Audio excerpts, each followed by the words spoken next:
Are you planning a trip to Italy?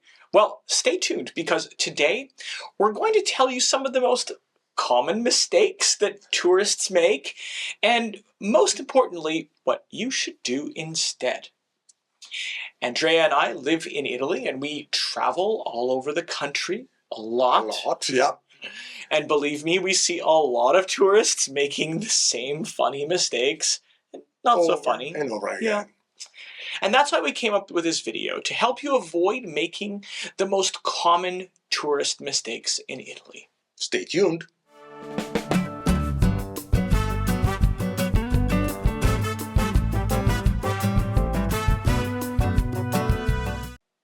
Hi everyone, I'm Rick. And I'm Andrea. And today we'll tell you the most common mistakes that tourists make when visiting Italy and how to avoid them.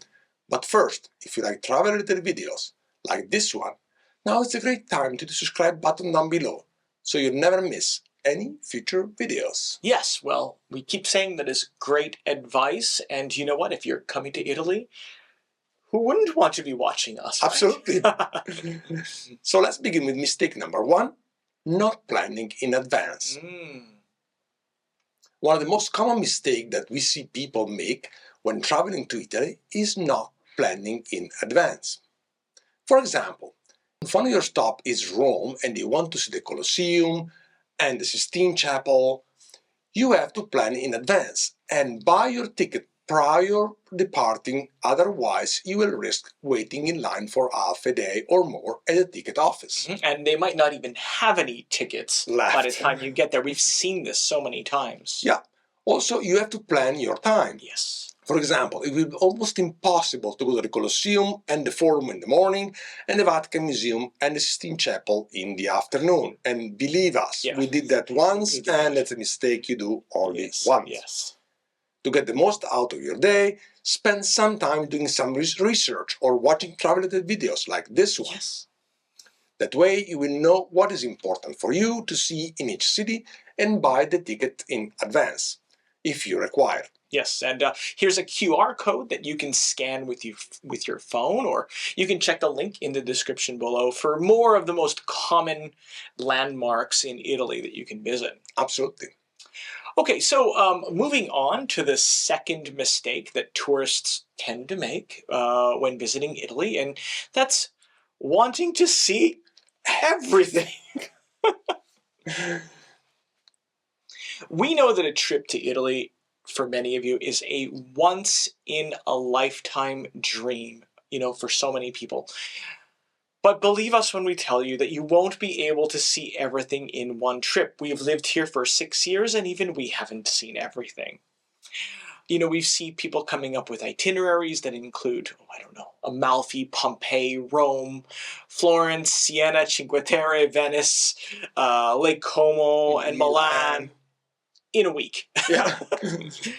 And not only that, you're spending so much time, in between the cities rather than actually visiting places. Yeah.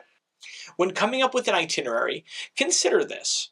It's going to take a minimum of 3 days to see Rome, another 3 days if you want to see Naples, for Amalfi Coast and Pompeii, and yes, please visit Naples. You'll also need at least 2 days to see Florence, and 2 or 3 more if you want to take a side tour in Tuscany or Pisa. You'll need at least 2 days to see Venice, and another 3 days if you want to see Milan, and perhaps even take a side trip to Lake Como. Lucky for you, we made a video about the perfect itinerary to visit Italy, and you can watch it. Yeah. Okay, it's time to move on to our third mistake that tourists make when visiting Italy, and we'll discuss about bringing too much stuff. If you're planning on traveling around Italy, keep in mind that you'll likely have to carry your own bags around at least a few times. In particular, if you're planning on taking trains, you will have to take your bag on and off the train yourself. Also in Venice, you might have to take your bag up and down the bridges on your own. And isn't there like 700 bridges in Venice or something? There's a lot of bridges. For this reason, we strongly recommend you to pack light, especially if you travel in the summer. There's no need to bring a lot of clothes with you. Think about this. The more you bring, the more you have to carry around on your own. By the way, if you want some tips on what to pack to eat for Italy, check out the video up here. We made an entire video about that. Okay, so moving on to our next mistake that tourists make in Italy, and I think this is a good one for me. What to eat and where. Absolutely. Italy is famous worldwide for its food, and a trip to Italy wouldn't be complete without trying some of its local delicacies. I mean, this is the best food that's there. Unfortunately, there's a lot of restaurants that target tourists, and they serve mediocre food. So here's a few ways on how to spot them. First, if a restaurant has a sign outside with photos of every single Italian dish under the sun, like pizza, pasta, bistecca alla fiorentina, hamburger, tiramisu, this is probably a touristy restaurant. Yeah. Second, if the restaurant has someone outside trying to get you in, run! Because good restaurants in Italy don't need anybody outside to bring the customers in. And third, check the reviews on Google. If a restaurant has less than 4 stars, it's no good. I mean, even if it's 3.9, just run. Last, if a restaurant is right in front of a major landmark, it may have a good view, but you're going to pay a very high premium for the location. So keep that in mind. And unless you feel really homesick, we recommend staying away from those international restaurant chains. Like, you know which ones they are, right? The Golden Arches, you know. So why not try the local food first? And on that same topic, be aware that some of the gelato stores near the major landmarks might also not be very authentic. And we happen to record a cool video about spotting Italian gelato, and here you go. Okay, let's explore our next tourist mistake in Italy and talk about buying souvenirs. What, you shouldn't buy souvenirs? You should. Well, if you travel to Italy, it is natural that you want to bring back some home, some nice bottle of limoncello, or a nice bottle of wine, or some pasta, or a bottle of olive oil as a souvenir. However, be mindful of where to buy it. When you visit Rome, Florence, Venice, or any other major Italian city, you see a lot of stores that sell limoncello or other liquors with funny colors and funny bottles. Some of those stores also offer free tasting. However, those stores are not the best place to buy your souvenir. In fact, most of the time, that is poor quality limoncello with a very high price and lots of food coloring that is sold as a premium. So, the best place to buy limoncello, wine, pasta, or olive oil, it's at a local supermarket. What? Yes. In every city, you'll be able to find a supermarket with a walking distance from the city center, and that is the best place where you should buy your limoncello and wine in the store. Or anything else you might be missing, right? Yeah. You won't find the funny shaped balls, but the quality will make up for it. Another great place to check out for local specialty are markets, especially if you are visiting the countryside. You will find a lot of local market, and every village has a market once a week at least. And that's a great place to able to taste some food and fresh products and buy souvenir. Lastly, if you have the chance of visiting a local winery or an olive oil factory, that it will be a great experience. And that's another place that you can buy some products, and it will be a thing that to remember for a long time.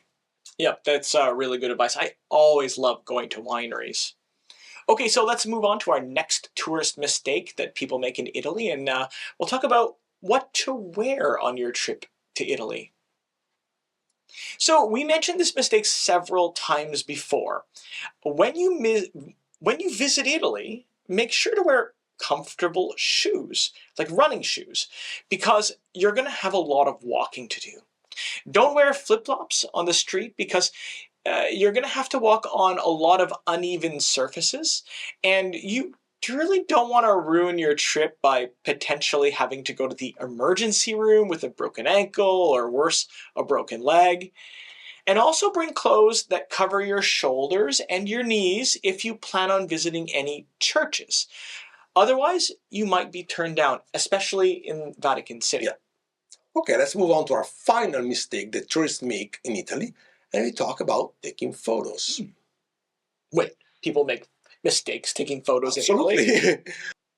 One thing we have noticed these days is that people are more interested in taking the Instagram pose in front of the Colosseum or the goofy photo holding the Leaning Tower of Pisa, but they don't spend any time looking at either of those monuments. I was going to say, what's wrong with taking a funny photo? Nothing, but taking photo is an important part of a trip, but also try to soak in what's in front of you, not just being focused on your phone. That's really good advice. Absolutely. Well, folks, that's what we have for you today. We hope you enjoyed our little video and maybe learned something, right? If you have, give us a thumbs up on the video. As usual, if you have any questions, leave a comment below. We love to hear back from you and answer all of your questions. The best we can. Exactly. And if you happen to see us around, out and about, as I like to say, we would love to meet you. So don't hesitate to say hello. Absolutely. In the meantime, we'll see you on our next video. Ciao!